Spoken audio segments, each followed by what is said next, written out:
Have you ever felt like a glitch in the matrix? A solitary frequency trying to tune into a world that broadcasts on a completely different wavelength? You sit in classrooms, in boardrooms, in family gatherings, and while everyone else seems to function on a linear track, A leads to B, B leads to C, your mind is exploding with 1,000 possibilities at once. They call it a disorder. They call it a deficit of attention. They label you, medicate you, and force you into rows and columns, demanding you sit still, demanding you focus on the mundane, demanding you repeat the same mechanical tasks until your soul feels like it is being ground into dust. But have you ever stopped to ask why? Why does this specific way of thinking, this intuitive, lightning-fast, chaotic brilliance, threaten the structure of society so much that they have to pathologize it? The truth is darker than you think. Society doesn't hate you because you are broken. Society hates you because you are uncontrollable. The modern world is built on the foundation of the sensation function, what is tangible, what is predictable, what is repeatable.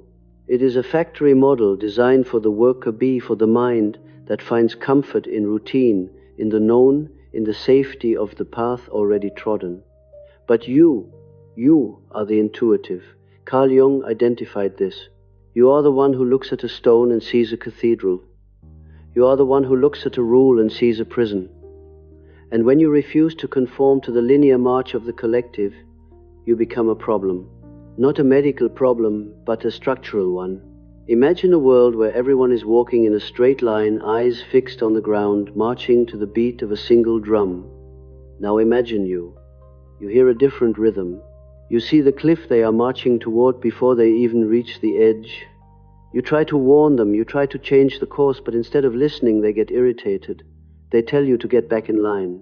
They tell you to stop being difficult, distracted, or intense. Jung said, "The intuitive is never at home in the established reality.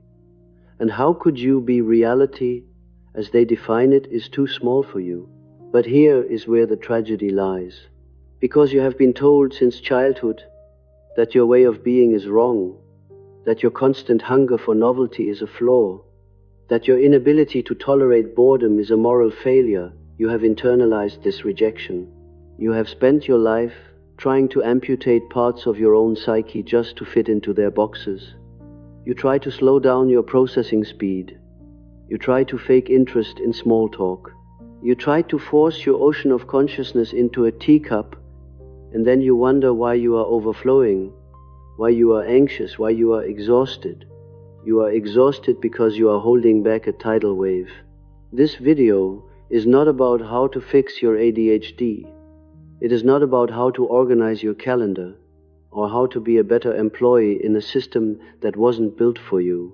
It is about understanding the immense power of the intuitive mind and why the world is terrified of it. It is about the war between the creator and the repeater. And if you are still watching, it means you are ready to stop apologizing for your existence. Think about the concept of time. For the linear mind, time is a clock, tick-tock, 9:00 a.m. to 5:00 p.m. It is a rigid container. For you, time is fluid. You experience what the Greeks called kairos, the opportune moment, the flow state. When you are engaged, when you are passionate, time dissolves. You can build empires in an hour, but when you are forced to endure the agonizing slowness of a bureaucratic task, 5 minutes feels like a century. Society calls this time blindness. They call it a symptom. But Jung would argue that you are simply connected to the unconscious where time does not exist in a linear fashion. You are wired for deep dives, for sudden bursts of brilliance, not for the slow, steady drip of mediocrity. But the system relies on the drip. It relies on people who can do the same thing every day for 40 years without questioning the meaning of it all. And when you come along with your questions, with your need for why, with your refusal to do things just because that's how they've always been done, you expose the fragility of their order. You become a mirror, reflecting their own stagnation. And people hate mirrors. They don't want to see that they are trapped. They want to believe that the cage is the whole world. By simply being yourself, unpredictable, passionate, erratic, you remind them of the freedom they sacrificed for security. This is why the intuitive child is the most scolded. Sit still. Stop daydreaming. Why can't you be like the others? These are the mantras of a society trying to kill the shaman in the crib. Jung believed that the intuitive type was the source of all culture, all progress, all innovation. Without you, humanity would still be in caves. But the pioneer is always rejected by the settlement. The settlement wants walls, you want horizons, and this creates a profound psychic conflict. You start to believe that your natural state is a sin. You start to believe that your energy, which comes in massive volcanic bursts, is wrong because it doesn't look like the steady trickle of a garden hose. So you begin to mask. This is the deadliest trap. You build a persona, a normal version of yourself. You learn to nod when you are not listening. You learn to suppress your fidgeting, which is actually your body's way of regulating energy. You learn to withhold your ideas because you know they will be met with blank stares. But Jung warned that the persona is a dangerous thing. If you identify with it too much, if you wear the mask too tight, it begins to suffocate the soul. The energy that you are suppressing does not disappear. Physics tells us energy cannot be destroyed. So where does it go? It turns inward. It becomes anxiety. It becomes depression. It becomes a deep, gnawing sense of self-loathing. You look around and see people functioning so easily in the mundane. They remember to pay the bills on time, they don't lose their keys, they can sit through a 2-hour meeting about nothing, and you think, what is wrong with me? Nothing is wrong with you. You are a hunter in a world of farmers. The hunter requires hyper-awareness, the ability to scan the environment, the ability to react instantly to a snapping twig. The hunter does not plow the field in straight lines. The hunter waits, watches, and strikes. Your distraction is actually a high-level scanning mechanism. Your impulsivity is actually a rapid-fire, decision-making protocol designed for high-stakes environments. But you are stuck in a cubicle, and a hunter in a cage will always pace until he goes mad. If this message is resonating with the frequency of your soul, consider subscribing to the channel. We are building a sanctuary for the minds that do not fit, and your support helps us keep the signal strong. Now let's go deeper into the shadow. Jung spoke of the shadow as the hidden, repressed side of the psyche. For the intuitive, the shadow is often the physical world. You might forget to eat. You might neglect your body. You might live so entirely in your head in the realm of ideas and patterns that the concrete reality creates chaos around you. Your room is a mess. Your finances are a mystery. Your relationships suffer because you are physically present but mentally in another galaxy. Society points to this chaos and says, "See, you are incompetent," and you believe them. You feel shame, but shame is the leash they use to control you. The moment you accept the narrative that you are defective, you give away your power. You start seeking external validation. You beg the world to forgive you for your nature. You work twice as hard to achieve half the results in their linear games, exhausting your psychic energy on things that do not nourish you. And this is exactly what the system wants. A tired intuitive is a harmless intuitive. If you are too busy trying to remember your schedule, you won't have the energy to question the hierarchy. You won't have the energy to create the art, the philosophy, or the revolution that is brewing inside you. The ADHD mind is an associative machine. You don't think in lines, you think in webs. One thought triggers a memory, which triggers a concept, which triggers a solution to a problem you haven't thought about in 3 years. This is not a deficit of attention, it is an abundance of attention. You are attending to everything at once. You see the connections that others miss. While they are looking at the dots, you are looking at the space between the dots. This is the source of all genius, but it is also a lonely place to be, because when you try to explain the web, they only see the spider. They think you are crazy. Jung said, "The lonely one is a hero who must pay the price for his independence, and the price is often isolation." You may have noticed that you go through cycles of intense social interaction followed by a desperate need for withdrawal. This is not because you are antisocial. It is because your empathy and your intuition are porous. You absorb the emotions, the hidden agendas, and the subconscious noise of everyone around you. A linear mind hears words. An intuitive mind hears intentions. You know when someone is lying to themselves. You feel the tension in a room before a word is spoken. This is a superpower, but it is also a burden. It drains your battery faster than anything else. So when you withdraw, when you go silent, society punishes you again. They call you inconsistent. They say you are flaky. They demand that you be available, predictable, always on. But you cannot be always on. Your rhythm is cyclical, like nature itself. You have seasons of winter, deep introspection, silence, apparent inactivity. And you have seasons of summer, explosive productivity creation, outward energy. The industrial world demands eternal summer. It demands a harvest every day. But nothing in nature blooms all year round. By forcing yourself to be consistent in a way that is unnatural to your biology, you are violating your own soul. You must learn to protect your cycles. You must learn that your inconsistency is actually a necessary part of your creative process. It is in the silence, in the spacing out, in the apparent doing nothing, that your unconscious is rearranging the information, connecting the dots, preparing the next breakthrough. When you interrupt this process to answer an email or to perform a meaningless task just to look busy, you are aborting a miracle. There is a concept in alchemy that Jung was fond of: transmutation, turning lead into gold. Your disorder is the lead.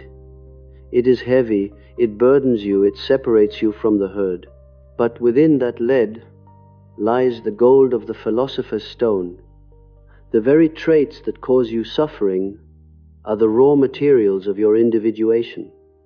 Your inability to follow orders makes you a natural leader. Your hatred of boredom drives you to innovation. Your emotional intensity makes you a profound artist or healer. The gold is not in getting rid of the lead, it is in understanding its true nature. But to do this, you have to stop looking for permission. You have to stop waiting for the world to hand you a manual for your brain. The manual does not exist because you are the exception to the rule. You are the anomaly. And anomalies are dangerous to the status quo because they prove that the status quo is not absolute. When you stop taking the medication of conformity, metaphorically or otherwise, you become a threat. You become unpredictable. And power, true power, lies in being ungraspable. Think about the people who try to correct you. The teachers, the bosses, the critical family members. Look at their lives. Are they happy? Are they fulfilled? Or are they merely safe? They are projecting their own fear of the unknown onto you. Your chaotic potential reminds them of the chaos of life that they have tried so hard to control. By suppressing you, they feel a temporary sense of order. If I can make him sit still, then the world makes sense. Do not give them that satisfaction. This does not mean you should embrace total chaos without direction. Jung warned of the danger of being swallowed by the unconscious.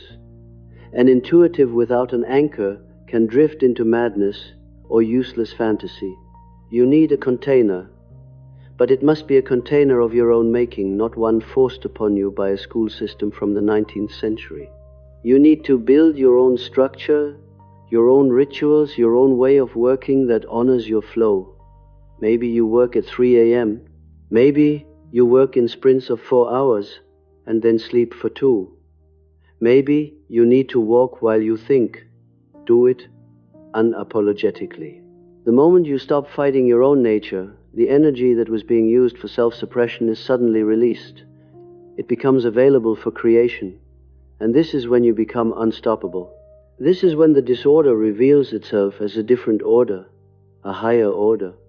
You start to see that your mind is designed for a future that hasn't arrived yet.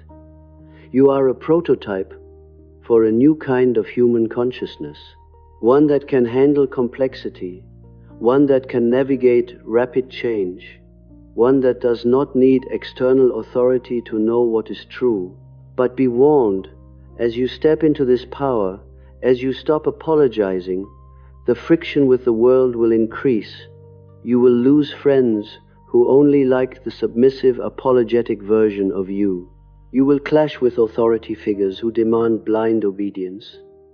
You will feel the chill of the outsider archetype. Jung called this the path of the superior individual. Not superior in rights, but superior in responsibility. You are responsible for carrying a torch in the dark, and the torchbearer is always the first one to see the monsters, but also the first one to see the dawn. Society feeds on your doubt. The entire marketing industry, the pharmaceutical industry, the self-help industry, they all profit from your feeling of inadequacy. They sell you planners, apps, pills, and courses to help you focus, to help you be normal. But what if you don't need to be fixed? What if you just need to be unleashed? What if the problem isn't that you can't focus, but that you are focusing on things that don't matter? The intuitive mind craves meaning. It starves without it. If you put an intuitive mind in a meaningless job, it will self-destruct. It will create drama, it will create errors, it will create illness, just to escape the void of meaninglessness. This is a survival mechanism. Your soul is screaming, "Get me out of here, listen to that scream." It is not a symptom, it is a compass. It is guiding you toward your true purpose. You must learn to wield your intuition like a weapon. Trust those gut feelings that warn you about a person or a situation, even if you have no logical proof. Your logic is slow, your intuition is instant. It is the accumulation of millions of data points processed subconsciously.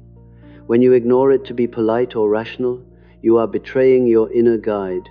And every time you betray your inner guide, you weaken your connection to the self.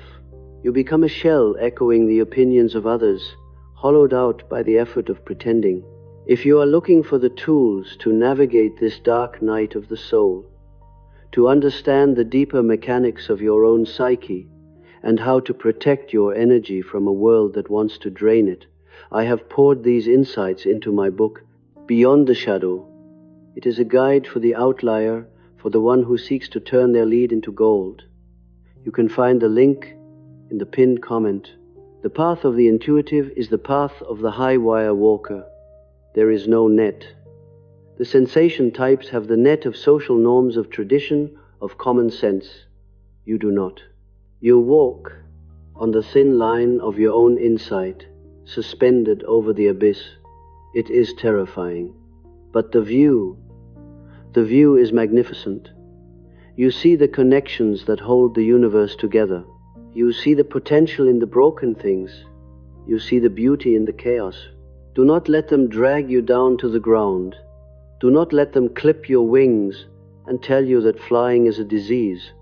The world is burning, and the linear thinkers do not have the water. They only have policies and procedures. They need you. They need your ability to see the solution that comes from nowhere.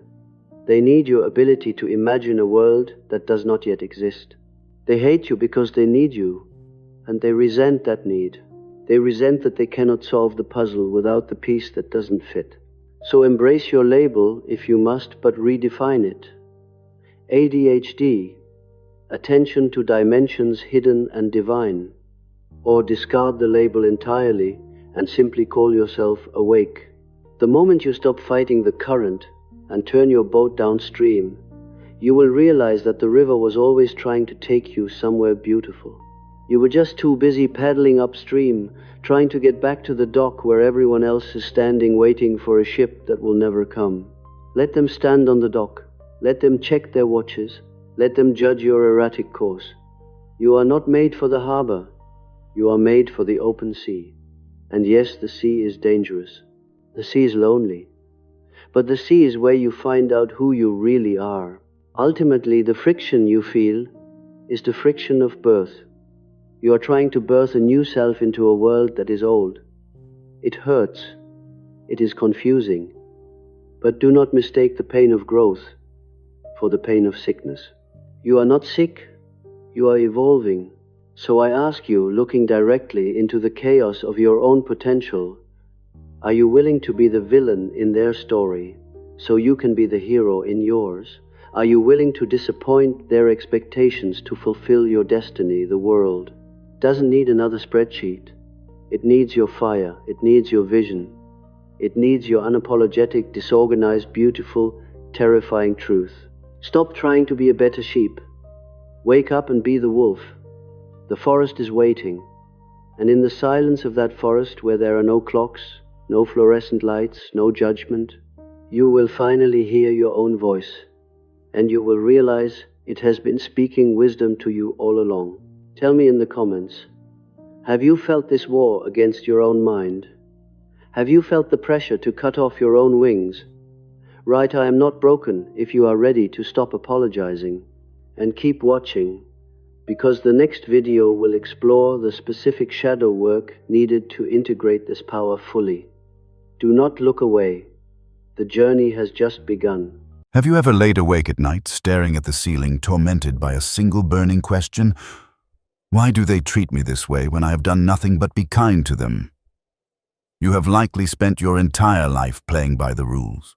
You were the good child, the supportive friend, the accommodating partner, the loyal employee. You gave of yourself until you were empty. You swallowed your anger, silenced your needs, and put everyone else before yourself. You believed that if you were just nice enough, the world would finally give you the love and respect you deserve. Yet here you are, ignored, dismissed, taken for granted, or worse, actively disrespected by the very people you sacrificed everything to please. Here is a truth that may be difficult to hear, but it is necessary if you wish to be free. The world does not respect nice people. It uses them. And deep down in the darkest corners of your unconscious mind, you already know this. But what if I told you that your kindness is not actually kindness at all? What if I proposed that what you call virtue is, in the eyes of analytical psychology, merely a mask hiding a deep, paralyzing fear? Remain with me, for we are about to descend into the depths of the human psyche to uncover why your goodness has become your prison.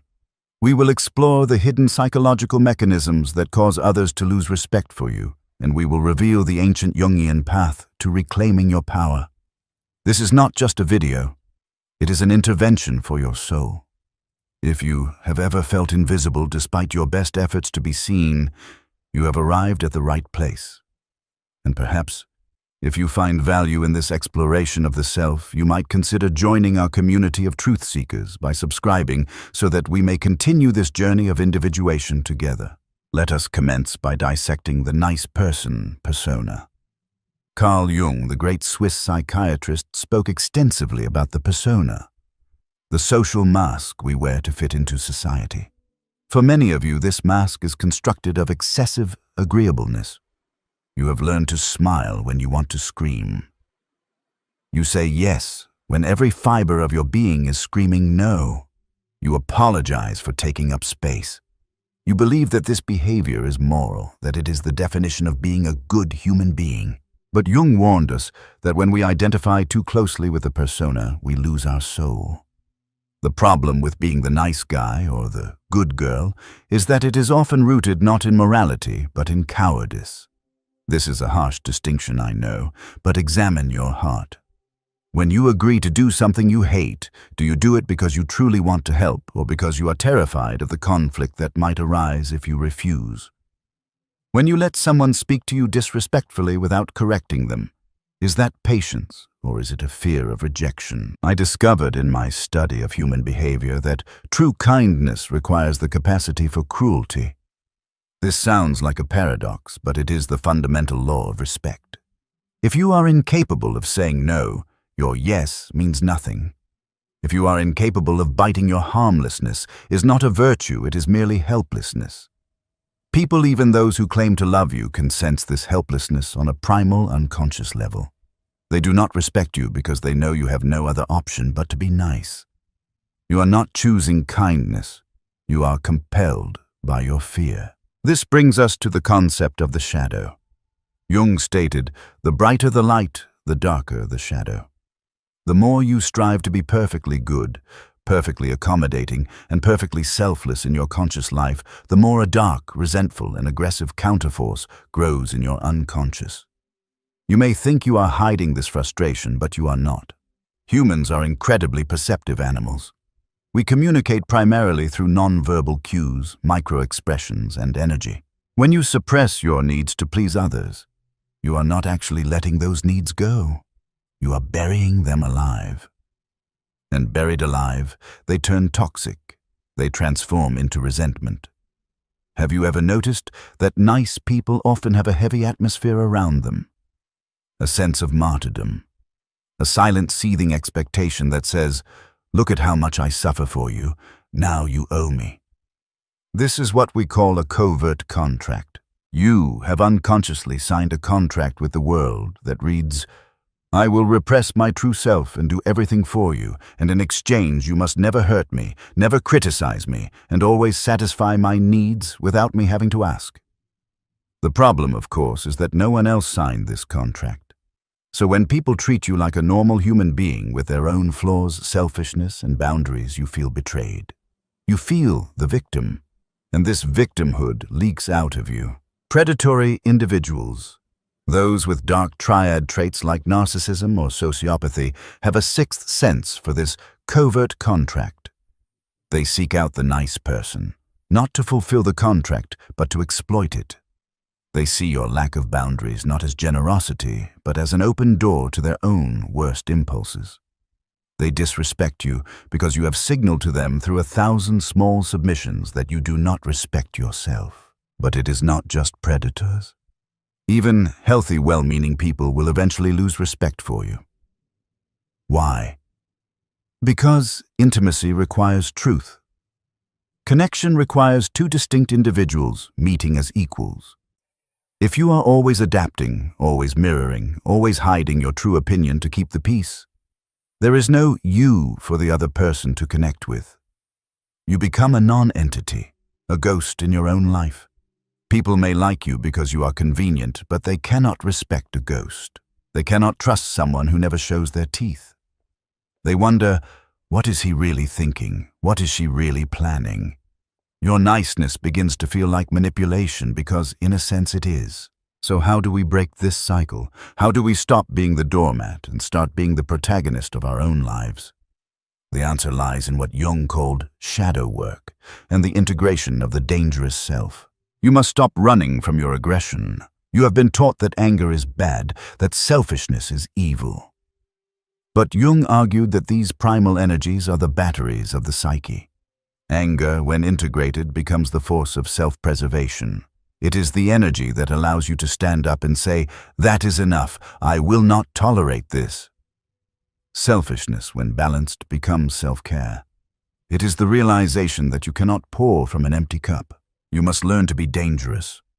Not in the sense of being violent or cruel, but in the sense of possessing the capacity for it and keeping it under voluntary control. Think of a martial artist. He is polite, calm, and respectful. But his politeness commands respect because everyone knows he could be dangerous if the situation required it. His kindness is a choice, not a lack of options. This is the psychological shift you must make. You must find the monster within you. The part of you that wants to scream, the part of you that wants to take the part of you that is capable of destruction. You must find it, acknowledge it, and bring it into the light. Do not act it out, but do not hide it either. When you integrate your shadow, your posture changes, your voice deepens, your eyes hold a different weight. People stop interrupting you. They stop making jokes at your expense. They stop asking you for favors they would never ask of others. They sense that there is a sleeping lion behind the gate, and they treat the gatekeeper with newfound reverence. This process of integration starts with small, terrifying acts of truth. It begins with the word no. No, I cannot do that this weekend. No, I disagree with what you just said. No, do not speak to me in that tone. The first time you do this, your heart will race. Your palms will sweat. Your conditioned mind will scream that you are being mean, that they will hate you, that you will be abandoned. This is the voice of the frightened child who learned that love was conditional on submission. You must let that child scream and do it anyway. And here is the beautiful, terrifying result. Some people will leave. The parasites who were only attached to your compliance will fall away. The narcissists who needed a mirror, not a partner, will discard you. Let them go. This is not a loss. It is a purification. You are clearing the space for relationships based on mutual respect, not mutual dependency. But the people who truly value you, the healthy, mature individuals, will not leave. In fact, they will draw closer. They will finally feel that they are meeting the real you. A relationship with a nice person is boring and fragile. A relationship with a real person floors edges, boundaries, and all is vibrant and sturdy. I have observed this transformation in countless individuals. The moment they stopped trying to be good and started trying to be whole, their entire reality shifted. They ceased to be victims of circumstance and became the architects of their fate. This is the journey of individuation. It is the move from the false safety of the persona to the dangerous dignity of the self. This brings us to a crucial realization about projection. Often the disrespect you receive from others is a reflection of the disrespect you show yourself. The outer world is a mirror. If you constantly break promises to yourself, if you constantly neglect your own health, your own dreams, and your own comfort, you are broadcasting a frequency of self-abandonment. You are teaching the world how to treat you. If you want to change how others treat you, you must change how you treat the stranger in the mirror. Do you defend that stranger? Do you nurture him? Do you honor her word, or do you betray them at the first sign of external pressure? Respect is not something you demand. It is something you command, and you command it by embodying it. When you respect your own time, others will respect it. When you respect your own opinion enough to voice it, others will listen. When you respect your own worth enough to walk away from situations that demean you, others will chase you. There is a concept in alchemy which Jung studied deeply called the calcination. It is the burning away of impurities through intense heat. The pain of disrespect you are feeling right now. The burning shame, the anger, the frustration, this is your calcination. Do not run from it. Do not numb it with more niceness. Let it burn. Let it burn away the false mask you have worn for so long. Let it burn away the need for validation. Let it burn away the fear of abandonment. What remains in the ashes will be something harder, purer, and more real. It will be you. Not the you your parents wanted, not the you your partner expects, but the you that was intended by nature. I want you to try an experiment this week. It is a simple practice, but it is psychologically potent. Identify one area in your life where you are harboring resentment, a place where you are saying yes, but meaning no. It could be a chore you do for your spouse, a task you accept from a coworker, or a listening ear you offer to a friend who only talks about themselves. Stop doing it. Do not offer a lengthy explanation. Do not apologize profusely. Just at the boundary. I can't do that today. And then sit in the silence that follows. Do not fill it with nervous laughter. Just exist in the tension. In that silence, you will feel the death of the persona. It will feel like you are dying, but you are actually being born. You are reclaiming the energy you have leaked for years. You will see people look at you with a sudden startled confusion. They are seeing the glitch in the matrix. They are seeing the slave break the chains. Some will be angry. You've changed, they will accuse. Wear that accusation like a badge of honor. Yes, you should think I have changed. I have stopped betraying myself to please you. This journey is not easy. The path of the nice guy is wide and paved with the comfort of conformity. The path of individuation is narrow and rocky. It requires the courage to be disliked. It requires the willingness to be misunderstood. But the reward is something the nice guy can only dream of, a life that is truly your own. Imagine waking up in the morning without the weight of 1,000 unvoiced resentments on your chest. Imagine looking people in the eye and knowing that you do not need their approval to exist. Imagine relationships where you are loved for who you are, not for what you do for others. This is not a fantasy. This is the destiny of those who are brave enough to confront their shadow. You have spent enough time being a supporting character in everyone else's movie. It is time to step into the lead role of your own. The world does not need more nice people who are secretly bitter. The world needs more dangerous, honest, integrated human beings who are capable of true love because they are capable of true dissent. So I ask you again, why do they treat you like you are nothing? Because you have been acting like you are nothing. You have been hiding your light under a basket of fear. Kick over the basket. Let the fire catch. Let them see the real you. Some will run from the heat, but those who belong in your life, those who are worthy of your time, will come to warm their hands by your fire. As we conclude this discourse, I want you to remember that you are not alone in this struggle. Every person you admire, every person who commands respect has walked this path. They have all had to kill the people-pleaser within them to give birth to the master. If you found a piece of yourself in these words, if you felt the lock on your cage rattle, then I invite you to take the next step. Do not let this insight fade into the background noise of your day. Carry it with you. Challenge the instinct to submit. Watch your shadow. And if you wish to continue receiving these psychological keys to unlock the doors of your potential and navigate the labyrinth of the human mind, make sure you are subscribed. We are building a community of individuals who are tired of the mask and ready for the truth. Join us. The choice is yours. You can remain the nice victim waiting for a reward that will never come. Or you can become the integrated, respected, powerful individual you were meant to be. The door is open. Walk through it. Jung once warned that those who can truly see through others are not blessed, but burdened. The power to see through masks, to pierce the persona of another, does not always lead to connection. It leads, instead, to solitude. Why? Because when you perceive what others conceal even from themselves, you carry knowledge that isolates you. Carl Jung discovered that this gift of perception, the ability to penetrate into the unconscious of another, often drives the seer into exile, not because they reject the world, but because the world rejects being seen. Today, I'll take you inside this paradox, the loneliness of those who see too much. We will follow Jung's insights into the persona, the shadow, and the unbearable intimacy of real sight.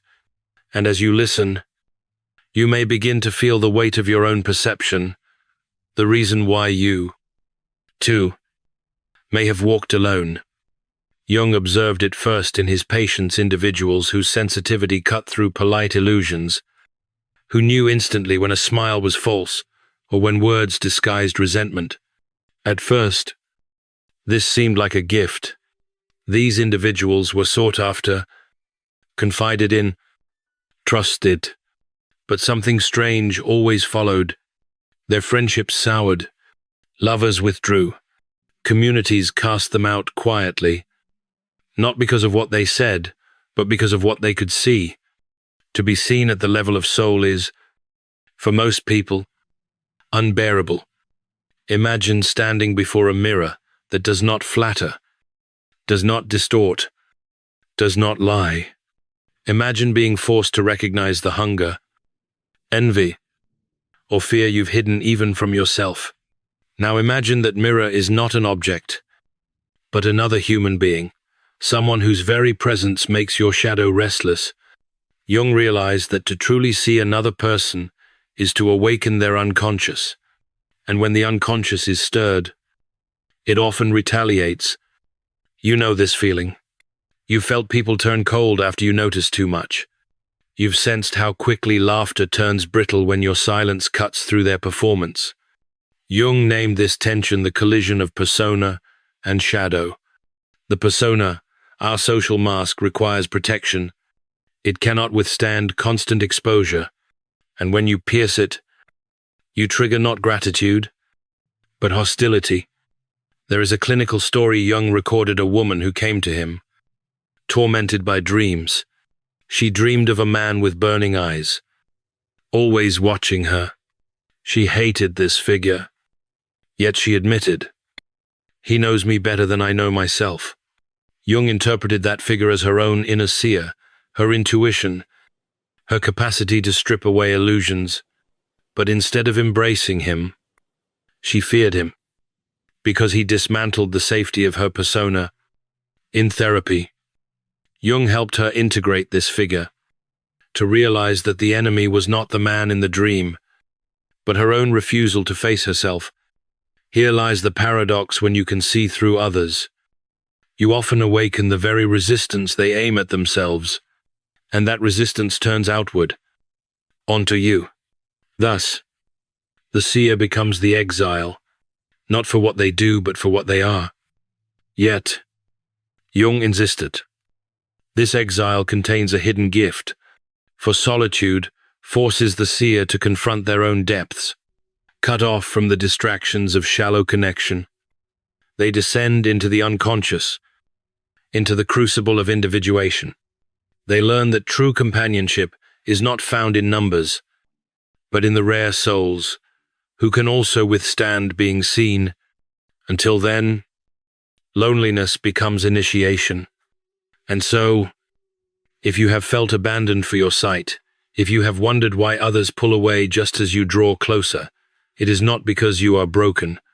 It is because your vision is too clear, too sharp, too luminous for those still clinging to shadows. But there is a deeper cost hidden within this gift. Jung discovered that those who see through others must also reckon with what they see within themselves. The very capacity to detect another's hidden wounds inevitably illuminates one's own, and so the loneliness is doubled, abandoned by others, and unable to escape the revelations of the inner world. Picture it. You walk through life as if moving through a masquerade. Masks everywhere. Yet the moment you look into someone's eyes, the mask evaporates. Their shadow leaks through resentments, betrayals, yearnings. You can't unsee it. Jung wrote that such perception is not chosen, it is the unconscious speaking through you, demanding acknowledgement. But here's the danger: if you cannot bear your own shadow, what you perceive in others becomes unbearable too. The seer becomes a ghost, retreating into silence. One of Jung's cases described a man who possessed uncanny psychological insight. He knew, often before a word was spoken, the fears and lies in others. Yet, he came to Jung, depressed, alienated, convinced he was cursed. In therapy, Jung revealed the truth. His despair came not from others, but from projection. He was haunted by the very qualities he disowned within himself. His loneliness was the echo of his own unintegrated shadow. Only when he turned inward, when he faced his rage, his envy, his grief, did he begin to soften, to open, and slowly, those who could meet his gaze without fear found their way to him. This is the essence of individuation, the descent into your own abyss. Not as punishment, but as alchemy. Jung compared it to the ancient art of turning lead into gold. The lead is the heaviness of isolation, the bitterness of seeing too much. The gold is the wisdom forged when you no longer run from what you see either in others or in yourself. To see through others without collapsing into despair, you must first see through yourself. For you, this process begins in silence. You withdraw not only because others cannot bear your gaze, but because you sense that your vision needs refinement. Loneliness, then, is not exile, but initiation, a period of purification. In this crucible, you learn discernment. You learn when to speak and when to hold back. You learn that not every shadow needs exposure. Not every mask needs tearing.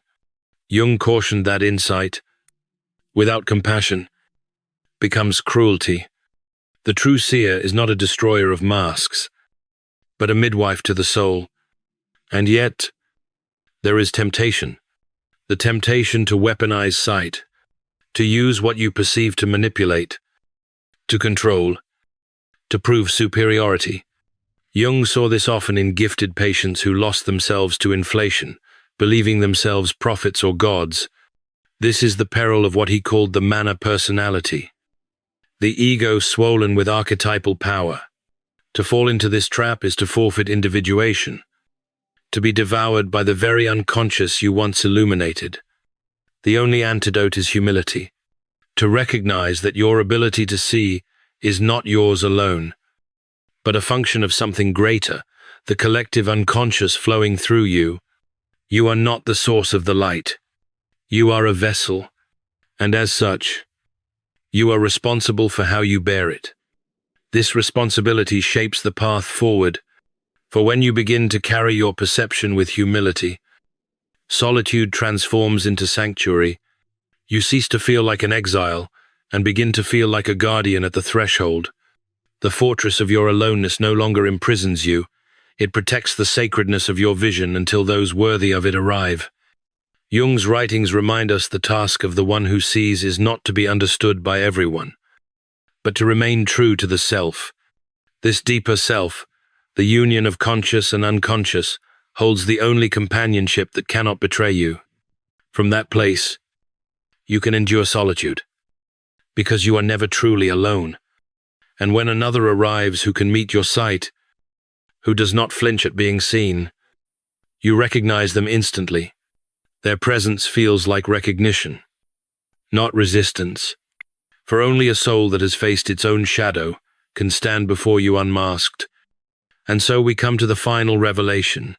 The destiny of those who see through others is not to remain forever alone, but to transform their solitude into sovereignty.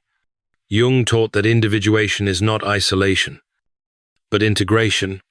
It is the long walk through darkness until the fragments of the self, once scattered, I return to their rightful place. Loneliness, then, is not a sentence. It is a passage. In the stillness of this passage, you begin to recognize the subtle difference between seeing through people and seeing into them. To see through is to strip away illusions. Yes, but to see into is to hold what lies beneath with compassion. The first wounds, the second heals. And here lies the alchemy when you learn to temper your sight with love. Others begin to return, not the many, but the few who are ready, those who no longer fear being seen, because they have already faced themselves. Jung once said, "The meeting of two personalities is like the contact of two chemical substances. If there is any reaction, both are transformed." For the seer, this is especially true. Every genuine connection becomes an act of alchemy, two souls meeting without masks, catalyzing transformation in both. But such connections are rare, and therein lies the price. The multitude will always avoid you, but the few who remain will be worth more than all the crowds you ever lost. Think of your life as a mirror labyrinth. Most people wander within it, admiring their own reflection, never realizing the walls themselves are illusions. You, however, were born to notice the cracks in the glass, to see the machinery behind the mirror. This vision strips away comfort, but it also frees you, for when you no longer confuse reflection with reality, you begin to walk towards something greater, the self, radiant and whole, waiting beyond the labyrinth. But beware, the cost of this journey is never-ending vigilance. To see is not a one-time awakening. It is a lifelong dialogue with the unconscious. Jung warned that the unconscious does not disappear. When you illuminate it, it waits. It shifts. It deepens. The more you see, the more responsibility you carry. And so the path of the seer is one of continuous death and rebirth, continuous descent and ascent. Each time you think you have reached the end, another veil lifts, And yet, the gift grows. What once felt like a curse, this relentless sight becomes a compass. You begin to sense not just the shadows of individuals, but the archetypal movements of humanity itself. You notice patterns repeating across generations, collective wounds surfacing in culture, the anima and animus dancing in politics, the shadow erupting in society. To see through others on this scale is to understand your role not just as an individual, but as a participant in humanity's unfolding. Your solitude now takes on sacred weight. It is not exile, it is vigil. You stand at the edge of the collective unconscious, bearing witness to the struggles of a species still afraid of its own shadow. And though you may feel alone, you are part of an ancient lineage, the prophets, the mystics, the visionaries who walked before you. Jung himself stood there, staring into the abyss, and returned with maps for us all. You carry that same torch. And so the journey ends, where it began with the paradox. To see through others often leaves you alone. But in that aloneness lies the seed of transformation. For once you have faced your own depths, once you have learned to temper sight with compassion, solitude becomes sovereignty. You are no longer at the mercy of masks, you are anchored in the self. And from that anchoring, you can love without illusion, speak without distortion, and walk without fear. If you feel this truth stirring within you, declare it now. I walk sovereign in my sight. Your courage to see and to endure the loneliness it brings serves not just your healing, but the awakening of all who fear being seen. Thanks for watching. See you in the next dimension. They feel the shift and think they've arrived, as if one lightning bolt of awareness could tear down a lifetime of illusion. As if a single moment of clarity could undo decades of programming. The truth is, most people do not awaken, they only taste awakening.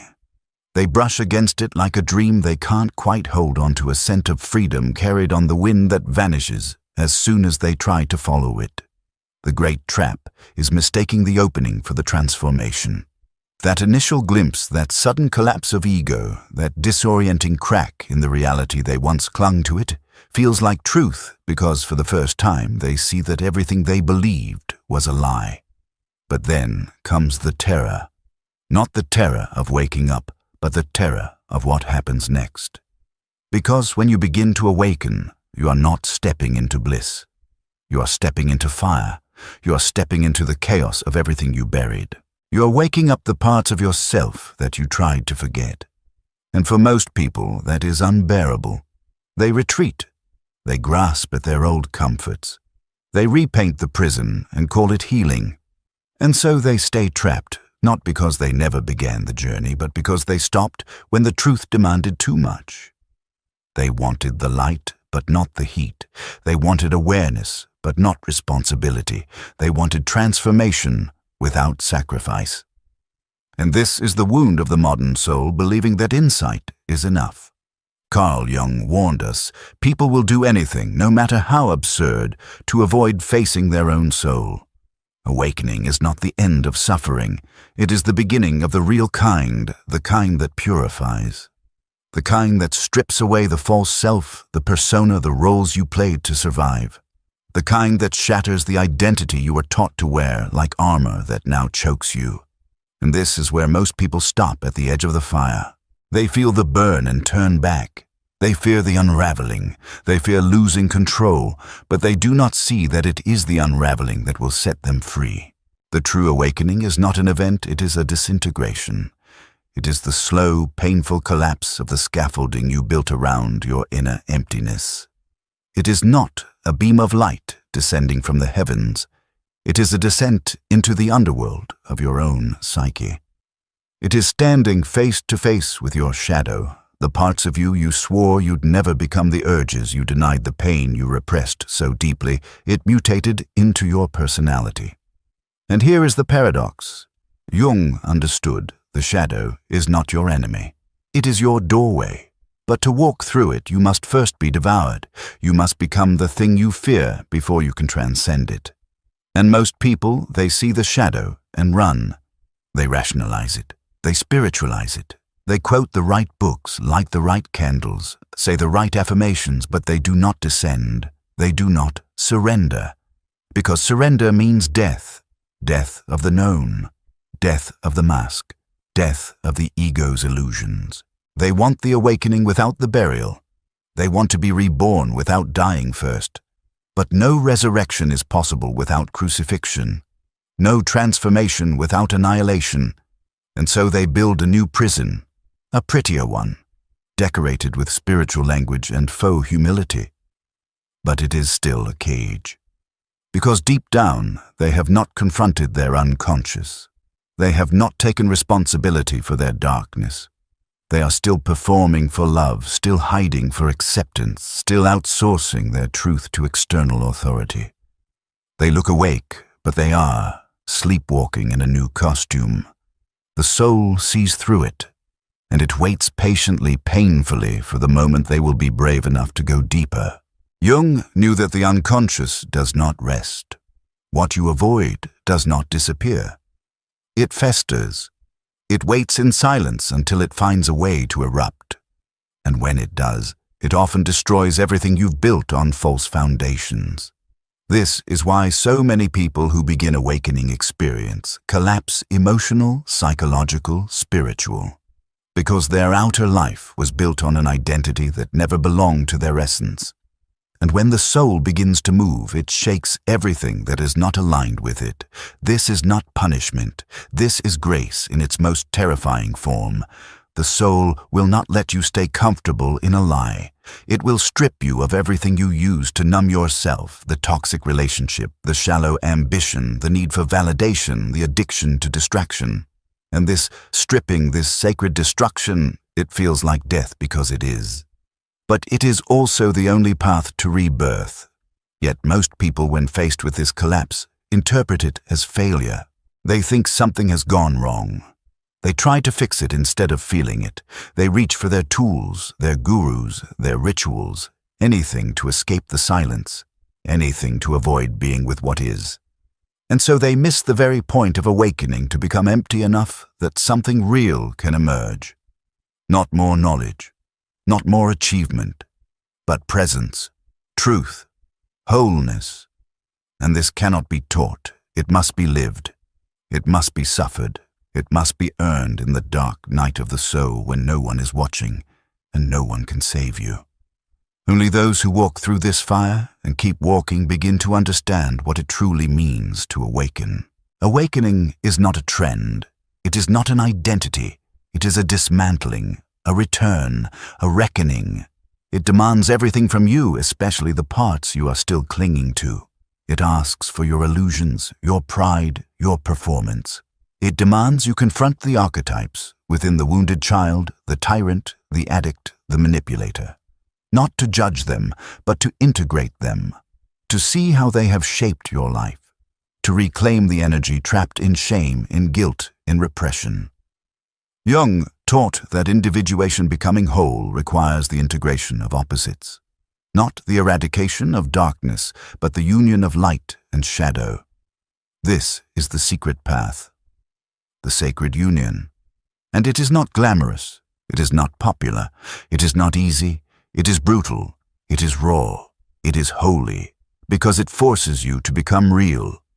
And this realness, this authenticity, it is the beginning of true freedom. Not the kind that comes from external liberation, but the kind that arises when you no longer betray yourself to be loved, when you no longer shrink to fit in, when you no longer seek permission to exist. You begin to live as soul, not as role. You begin to speak from the silence within, and everything that is false begins to fall away. People will leave. Dreams will die. Old versions of you will beg to be resurrected. But if you remain faithful to the fire, to the inner, knowing that will not be silenced, you will emerge, not just awakened, but transformed. And so, I say this to you, now not as a warning, but as an invocation. If you have begun to awaken, do not stop at the doorway. Do not turn back when the illusions crumble. Do not fear the fire. Walk into it. Let it consume everything that is not true. Let it show you who you really are beneath the conditioning, beneath the fear, beneath the story you are told. You were not born to be accepted. You were born to remember, and to remember means to return to the self you abandoned to survive, to the truth that lived inside you before the world told you who to be. You are not here to perform. You are not here to please. You are not here to fit into a mold that was never made for your soul. You are here to become whole. And wholeness requires pain. It requires truth.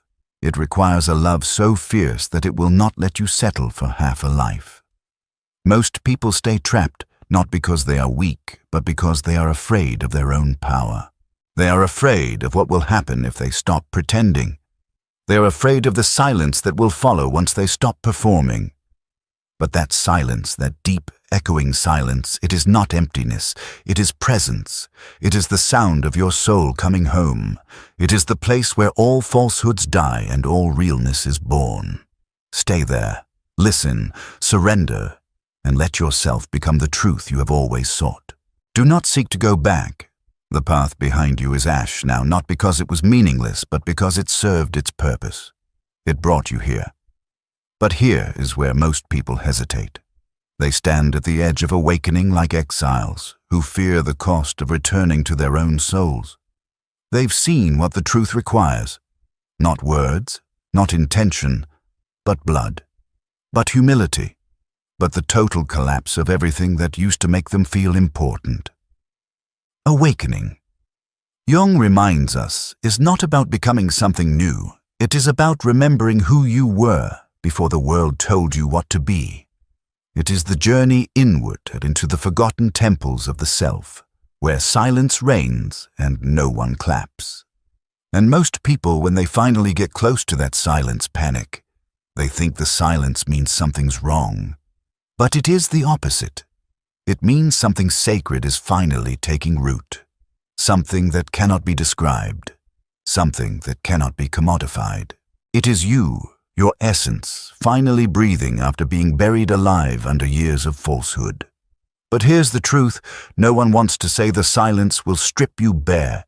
You will feel lost, disoriented, forsaken. And this is where the mind tries to protect you by pulling you back to the known, back to the rules, the structures, the familiar self that used to work. But that self cannot walk this path. That self was never real. It was an adaptation, a mask, a defense. And if you put it back on, the soul will go silent again. Not out of anger, but out of respect. Because it knows you're not ready yet. The soul waits for courage. Not comfort, not confidence, but courage, the raw, trembling courage to lose everything that isn't true. This is why most people stay trapped. They want transformation to look like growth. But true growth often feels like devastation. The dismantling of certainty, the crumbling of belief, the loneliness of becoming. And yes, it is lonely. Because awakening is a path of shedding, not adding. You shed identities, you shed relationships, you shed dreams that belonged to a version of you that was trying to survive, not thrive. And in that shedding, you feel naked, unseen, misunderstood. But that is the necessary womb of rebirth, the place where everything unnecessary dies so something authentic can be born. Jung spoke of individuation, the process of becoming whole by integrating all the fragmented pieces of the self. That includes the ugly parts, the selfish parts, the needy parts, the jealous, bitter, angry, ashamed parts. And this integration is the most sacred work you will ever do. It is not done in temples. It is done in the mess of life, in your relationships, your reactions, your heartbreaks, your solitude. Most people avoid this work because it does not bring applause. It brings confrontation. It brings stillness. It brings mirrors. But if you can stand in front of that mirror, trembling but unflinching, you will begin to see the shape of your soul. And once you see it, you cannot unsee it. That is when the real transformation begins. The shadow that once terrified you now becomes your teacher. The pain that once broke you now becomes your portal. The emptiness that once haunted you now becomes sacred space, because you no longer fear the dark. You've walked through it. You've sat with it. You've listened to its secrets. And it has told you the truth. You are never broken. You are buried beneath the roles, beneath the conditioning, beneath the desperate need to be liked. And now that you've stopped running, now that you've stopped negotiating with your truth, the soul can rise. Not as something new, but as something ancient, something eternal, something unshakable. This is what it means to awaken, not to escape the world, but to finally meet it with all of you present. No masks, no armor, no apologies. Just soul, just truth. Just the steady, unbreakable knowing that you are here for something real. Not something impressive, not something that earns you love, but something that feels like home in your bones. Something that whispers, yes, in the silence. Something that doesn't need to be understood to be lived. This is the freedom most people are afraid of, the freedom that comes when you no longer need permission to exist, when you no longer betray yourself for belonging, when you no longer ask for approval to be what you already are. And so you walk not forward, but inward. Each step takes you deeper into the truth you once avoided. You find the inner child still crying beneath the rubble of your old life. You find the wounded lover still aching from betrayals never spoken aloud. You find the parts of you called too much, too sensitive, too broken, and you realize they were never flaws. They were the parts closest to your soul, the ones you abandoned to fit in, the ones you silenced to survive. And now, awakening means bringing them home, giving them a voice, letting them shape you, not shame you. This is the work. This is the path. And it never ends, because you are not here to arrive. You are here to evolve, again and again. And with every layer you shed, with every truth you claim, with every lie you stop telling yourself, you become more whole, more rooted, more real. You stop looking for someone to save you because you've finally remembered who you are. Not a victim, not a role, not a project to be fixed, but a soul, ancient, infinite, untamed. And that soul has waited a long time for you to wake up, not just once, but fully. And now the choice is yours. Will you go back to sleep, or will you burn? Burn through the illusion, burn through the roles, burn through the fear that kept you small. Because on the other side of that fire, there is something holy. Not heaven, not perfection, but wholeness. The kind of wholeness that cannot be taken from you. The kind that isn't dependent on anything outside of you. The kind that rises from within, silent, strong, unstoppable. Most people never find it. Not because it isn't available, but because they turn away at the threshold. They want proof before they leap. They want certainty before they trust. But the soul does not work that way. The soul speaks only in paradox. You must leap to find ground. You must trust to see the path. You must surrender to be free. And in that surrender, everything changes. Not all at once, but slowly, organically, unshakably. You begin to live from truth. You begin to speak from silence. You begin to love without fear. And this is the revolution not outside, but within. The revolution that Jung pointed toward when he said, "Who looks outside dreams, who looks inside awakens." You were born to awaken, not just once, not just halfway, but completely. And completely means letting go of who you thought you were so you can become who you truly are. And so, if you are listening to this and you feel the pull, the ache, the fire, let it take you. Let it strip you. Let it undo you. Because only in that undoing will you be reborn. Not as someone better, not as someone higher, but as someone true. Someone whole. Someone who no longer needs to prove anything. Someone who no longer asks, "Am I enough?" because you've remembered that you were never meant to be anything else. You were never meant to be perfect. You were meant to be real. You were meant to be here. And here is sacred, even when it hurts, even when it's dark, especially when it's dark, Because that darkness, that silence, that unbearable stillness is the doorway. And on the other side of that doorway, your soul is waiting. Not to rescue you, but to remind you. You are not trapped, you are not lost. You are simply shedding what was never yours, and what remains that is who you've been all along. Welcome home. And now that you've arrived at this edge, not the edge of awakening, but the edge of yourself, you will feel one final temptation to go numb. To choose comfort over truth one last time. To say, this is enough, even when your soul whispers, there is more.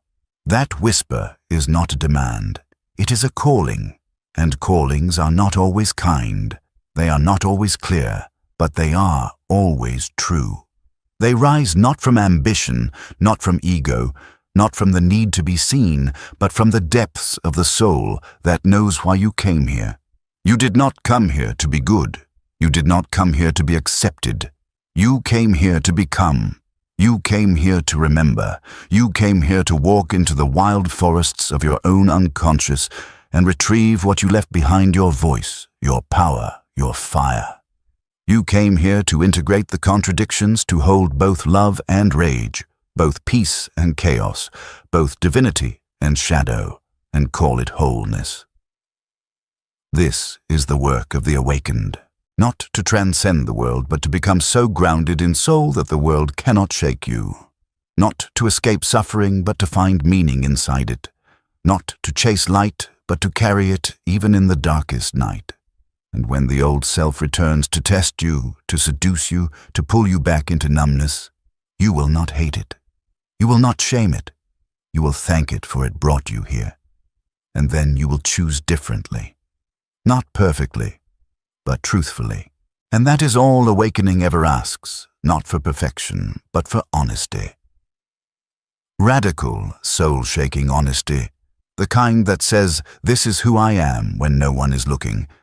The kind that doesn't need a stage, a title, or applause.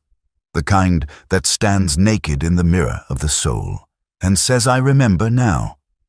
I remember what it means to be alive. I remember what it means to feel everything. I remember what it means to carry both pain and beauty in the same breath and still rise.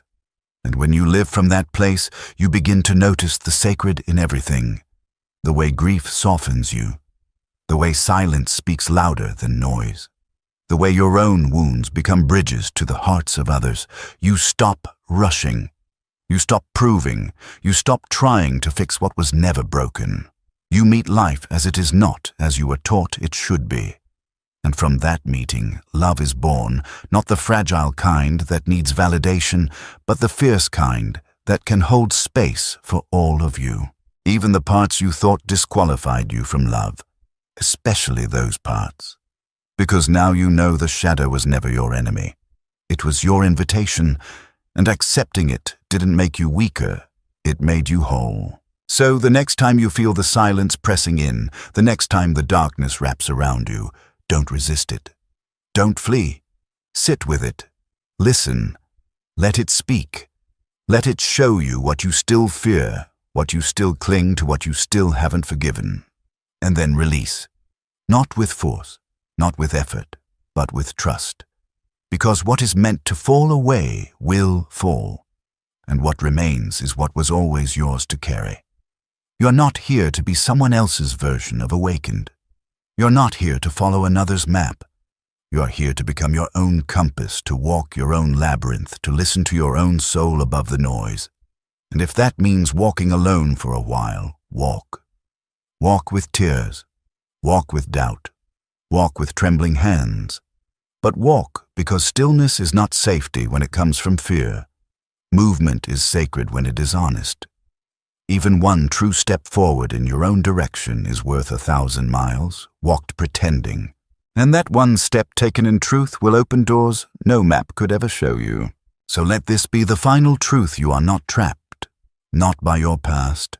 Not by your fear. Not by your wounds. You are only ever trapped by your refusal to listen to what your soul has been whispering all along. And when you finally listen truly deeply without interruption, You will hear the voice that has waited patiently beneath every false identity, beneath every mask, beneath every performance. That voice is your essence. It doesn't shout. It doesn't beg. It simply says, "Come home. Come home to the fire. Come home to the silence. Come home to the pain, the power, the wildness, the wisdom. Come home to the you that does not need to be fixed, only remembered. And when you arrive trembling but alive, you will know the truth that most people never reach. You were never meant to stay asleep. You were born for this. You were born to awaken all the way, even if it burns, especially if it burns."